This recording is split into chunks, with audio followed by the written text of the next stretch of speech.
Hello, my name is Tipit Apisiphuakun 6388804, and this presentation is about Projectile, projectile motion experiment. First, for my video, it is about lowering the ball from the table and waiting it to fall down, which is projectile motion actually.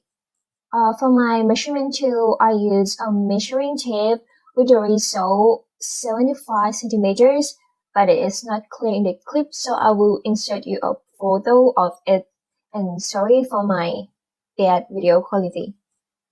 Okay, I will play the video first.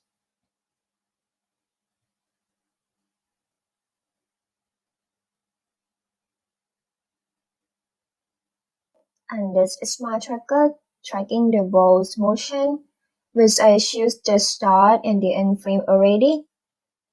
And here is my calibration stick with a set to 0.75 meters equal to the measuring tape, and this is a coordinate axis which I set to the start frame.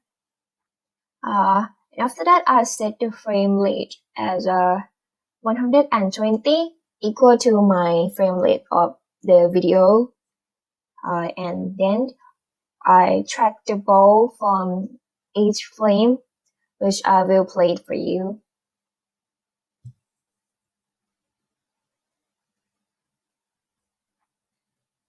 After I track the ball's motion from the video, the tracker provides me this graph, which is an xt graph, as x is the displacement from the x-axis.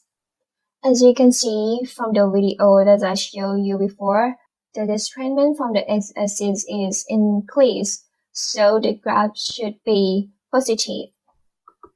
Like this, the displacement is increased and the graph is positive.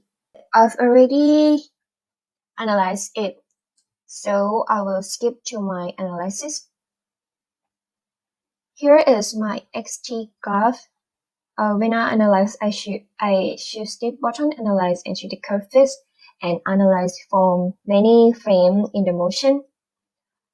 Well, since it's a xt graph, so we can basically find the Vx from the slope of this graph.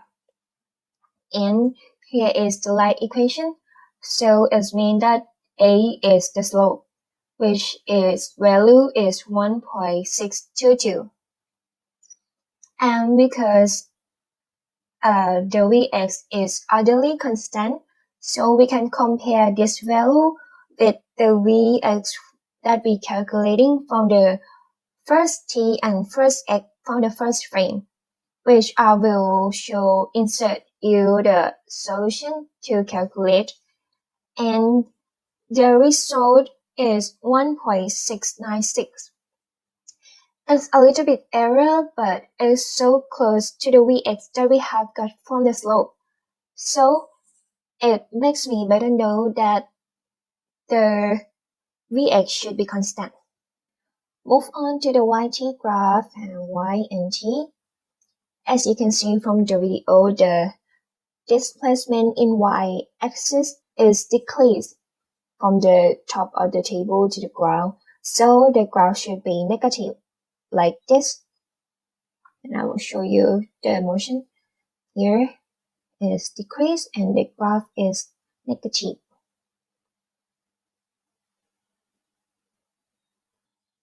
Like the xt graph, in yt graph, I use the same method to analyze every frame in the motion, but this time I use a parabola equation because the graph is not a straight line and the Vy is not constant.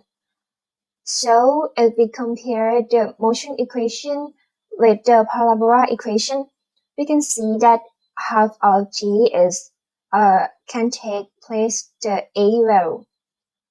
So it means that a times 2 is equal to g. So minus 4.87 times 2 is minus 9.74, which is a g value from this experiment. Is a little bit different from the actual value of g because of a human error, but at least I can learn where the g comes from.